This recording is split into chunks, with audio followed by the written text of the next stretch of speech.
Well, first of all, I think most of the presentation, if not all of them, touch upon Joe Biden.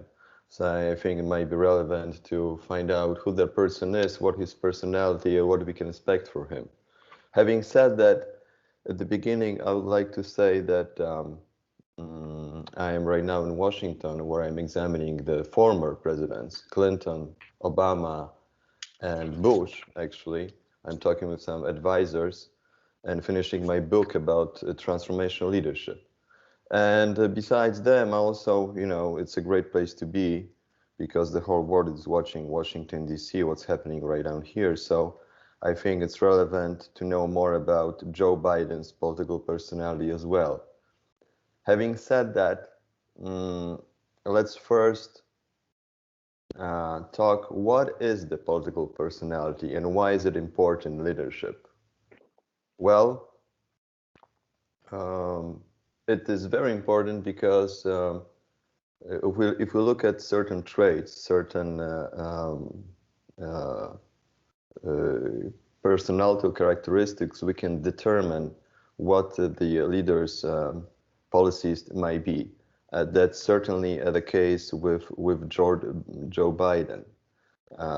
Some people more than others have become politicians, and among those who decide that serve in public, there are people, some of them that become good leaders, and others don't. And I think political personality matters a lot in this case. So Joe Biden, if we look at his history in a public service, and it's over 50 years of his service, we can see how Joe Biden's political decision reflect the political personality. And one of them is the choice of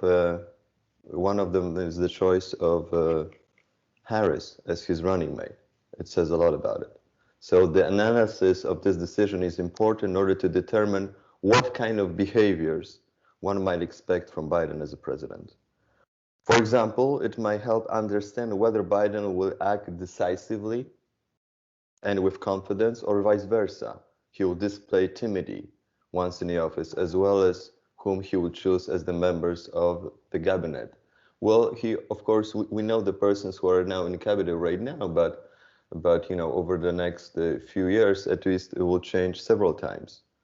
So one of the many political decisions that Biden made during his career in public service, there are the ones that he made in the area of international politics. Actually, some of them have talked about it. Where, for example, his attitude towards dignitaries like the Chinese Communist Party has a long tradition. It can be argued that, quote, the benefits of embracing China were not merely diplomatic. However, as studies indicate, Biden's son Hunter has a history of investments with the Chinese nationals, as you know, which started 2 years after his dad has been elected the vice president. There are indications which suggest that Biden is a board of members, of the investments. However, the most surprising factor is not only Biden's pro-choice, pro-Chinese policies, which he applied, but the fact that once he received the nomination, quote, he is not only trying to repudiate his own past record on China, he's trying to out-hawk Trump even. So suddenly, Biden started to persuade his fellow countrymen that Trump administration restrictions on China were ineffective because they were not tough enough. So it might be considered to be an example of complete inconsistency as well as imprudence on part of Biden. In addition, Biden's new philosophy toward China is the result of surveys which indicate over 70% of Americans view China as a competitor and demand restrictions. Well, Biden's actions with regards to Chinese policy question his competences and the ability to be a staff with China, as he declared. After all, Biden claimed that the United States of America need to get tough. That's what he said with China. That said, despite sharing Trump's perspective on China, Biden and his national security advisors advocate a different approach to China, the end of quote. So, however, continuing the examination of Biden's features of the leadership through the lenses of his actions in foreign military policies, one can argue that one of the most controversial Biden's decisions was his vote for war in Iraq, as you remember. I mean, he was one of the few Democrats who actually voted for war in China, to the surprise of many, in 2000 war in Iraq in 2002. And that's demonstrate his ability to adhere to his views, even if they contradict the opinion of others and may negatively impact his political career. Wouldn't you agree? After all, as I said, quote, he was one of the 77 senators to authorize the use of military force in Iraq.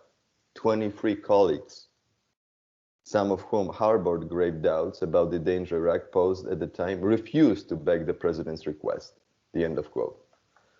On the other hand, there are some scholars who believe that Biden's decision to go to war, quote, reveals core truth about how he has worked for decades as a Senate dealmaker at heart, with reverence for a bipartisan compromise that his supporters admire, and that critics say has colored his judgment during some of the most consequential moments of his career.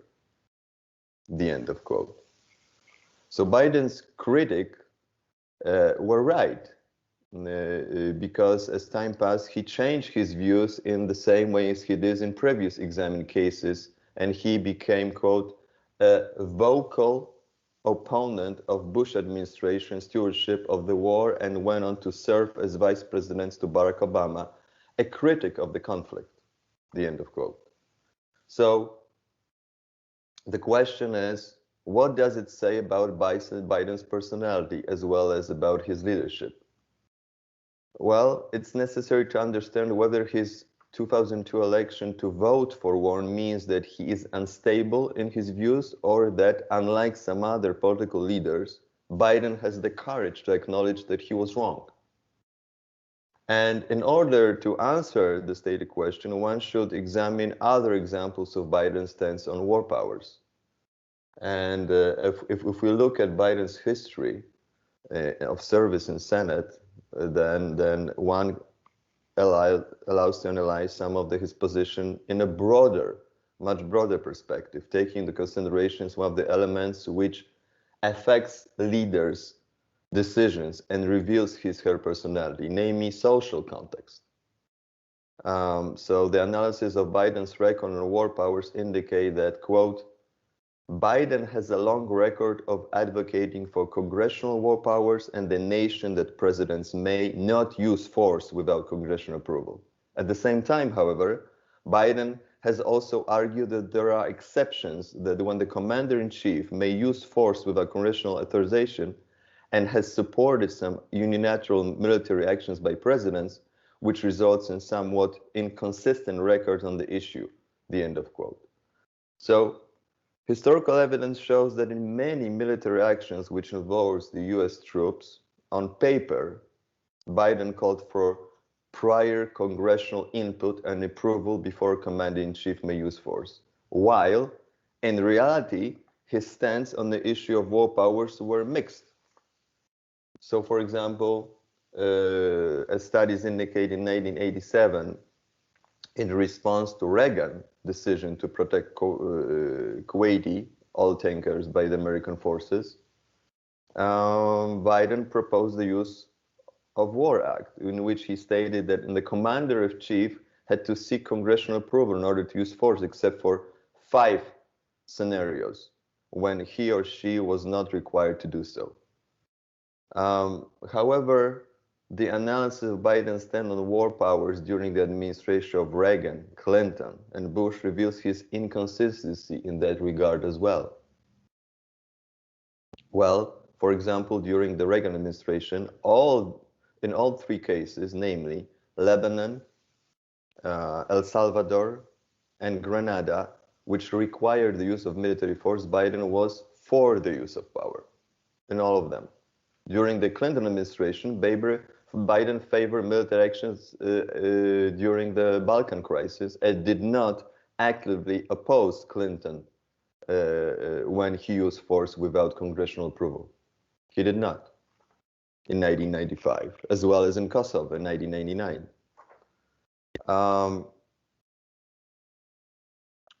So what does Biden's selection of Harris say about his personality? Well, we can talk a lot about that, but I think I can sum it up that with something in that nature, that Biden's selection of Harris shows that basically he will be a weak leader. And I will talk about this a little bit more towards the very conclusion of my presentation. And how might Biden act as the president? Well, there are three observations. First observation suggests that by choosing Harris as his running mate, Biden favored, quote, winning over political rivals, not running them over. That's what Rubin said. Which showed that Biden is a type of leader who's looking for a close partnership with Harris, similarly to the one he had with President Obama, somebody said. Well, it's true. Well, 8 years of his unique experience of being vice president gave him the opportunity to realize how influential the role of arguably the second most powerful person in the world can be. And he knows it's better than anybody than in a real political life. The figure of vice president is more valuable to the president in private than in public. In this case, the partnership between the two should be built on solid foundation that represents such values of discretion, mutual respect, professionalism, and most importantly, are in accordance with the current racial situation in US, namely over disability. So Biden wants to articulate the United States racially divided by Trump is not something that he stands for, lives for, and has worked for by dedicating over 50 years of his career in public service. That will be the first observation.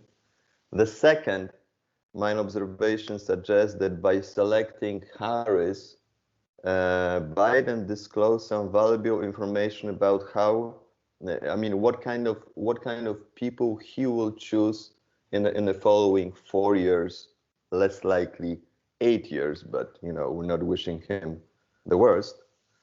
The selection of black female politician whose record of a prosecutor would suggest that she is centrist, right?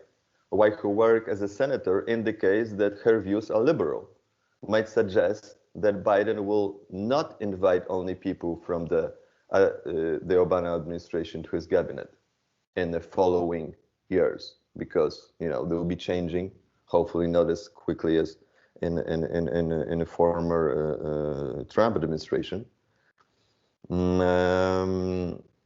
So he might choose those individuals who represent a more consensus-like approach, who agree with him.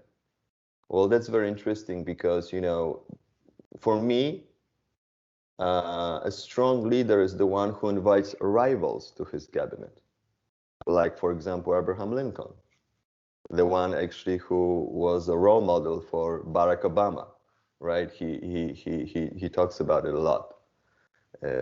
He liked to be like Lincoln. In a sense, George W. Bush was similar in that respect. And the third observation is that by choosing Harris, Biden showed his cooperativeness and the need to bring people together.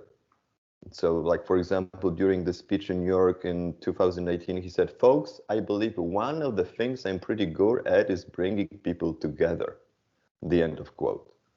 So despite the great value of creating the sense of community and care for each other in light of today's racial disparity as well as income in community, Biden's cooperativeness might also impose certain risks if one imagines him what he might do in the following months. And I believe personally that today more than previously, United States should have a strong leader. To recap, he will agree with others rather than try to convince them to agree with him. That's my observation. His conciliatory personality will permit others to manipulate him and his people, even to that point. And let's finish with the quote for Bagman Tower. He said, "In the modern era, the vice presidency has been transformed. Vice presidents, once passive constitutional legislative officers, are active para-constitutional executive assistants and advisors to their respective presidents." Having said that, definitely the role of Kamala Harris might be very crucial in the upcoming years. Most likely, she will become the next U.S. president, and that's what I would like to conclude with. And thank you for your attention.